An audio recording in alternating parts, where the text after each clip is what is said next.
Hey everybody, it's Jason with Parallel Reality coming back with you here today with an article from PJ Media dated February 2nd.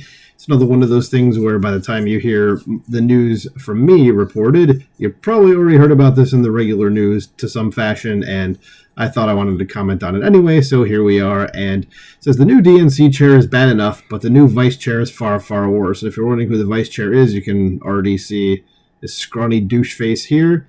It's David Hogg, and if you don't know who he is, you're about to find out. And if you do know who he is, you're probably wanting to throw something at a wall. Okay, so let's just get into it. It says the Democrats have just had their annual winter meeting, and you'd think that after all the losses they've suffered, they would have seized the opportunity to make a course correction. But they're Democrats, so they don't know how to do that. It says the American people have let them know in no uncertain terms that they've had enough of what they're selling, and yet their only response has been to promise to sell more of it. On Saturday, the author wrote here about their selection of far-left Trump hater Ken Martin as the new chair of the Democratic National Committee, but one of the DNC vice chairs makes Martin look as if he walks around wearing a MAGA hat.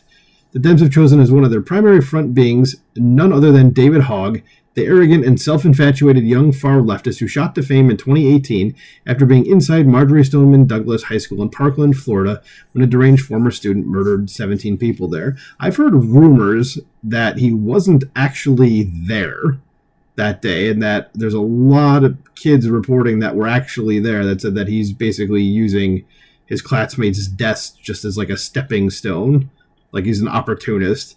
So I don't know if that's true. I've said I've heard that. I can't confirm that.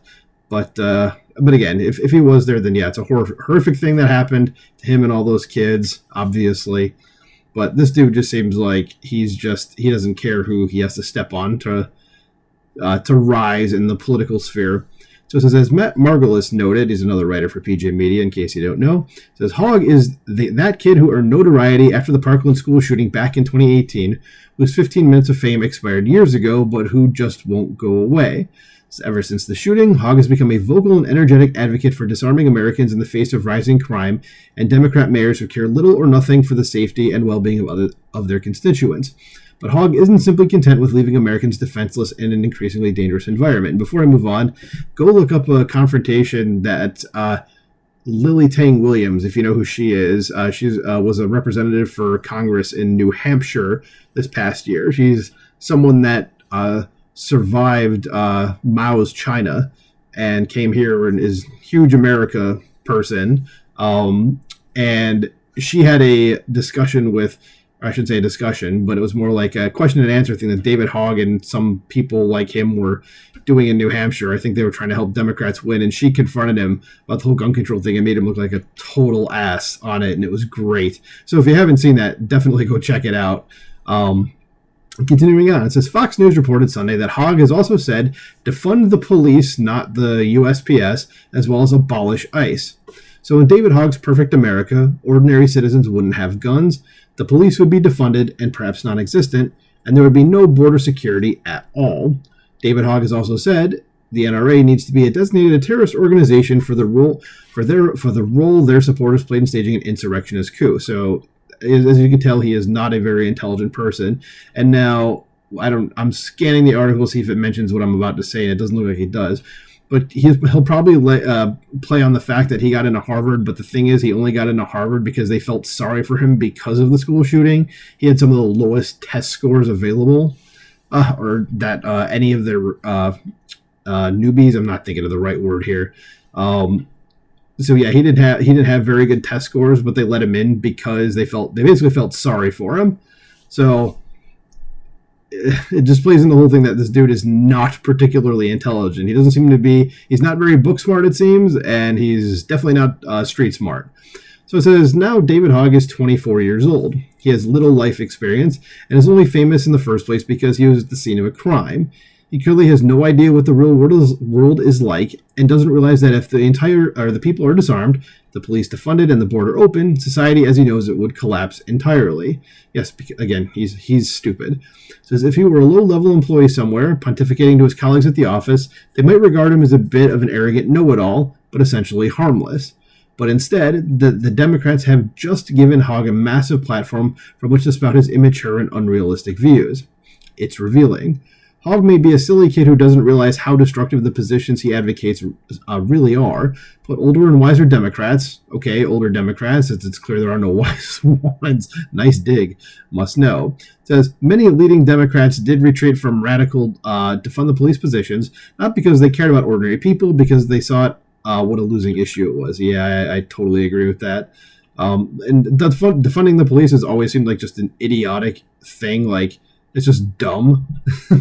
I don't get it. And yes, it is a losing issue. So it says, yet there's Hogg, who has never retracted his position, being given this prominent position in the Democrat Party.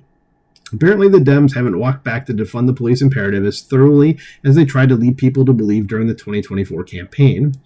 If David Hogg is one of the faces of the Democrat Party now, the party has clearly decided to embrace its lunatic fringe and go all the way down the drain with its green-haired constituency. Hogg himself clearly realized the implications of becoming vice chair.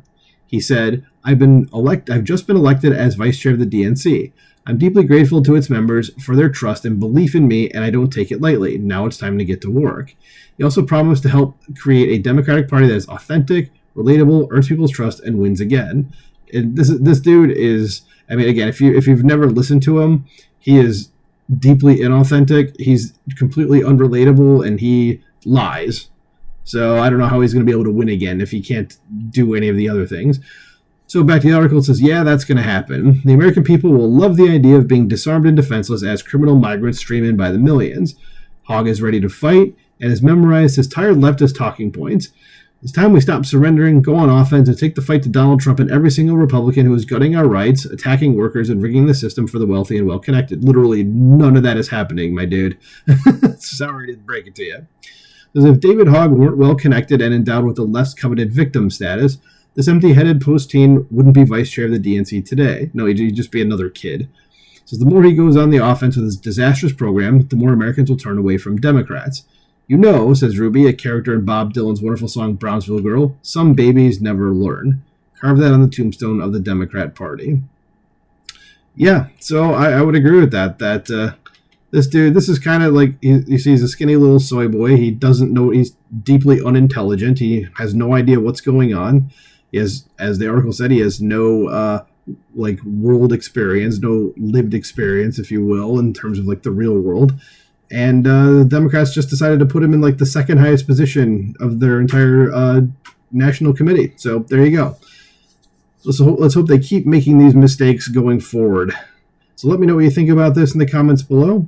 Please like, share, subscribe, and I will talk to you soon. Bye.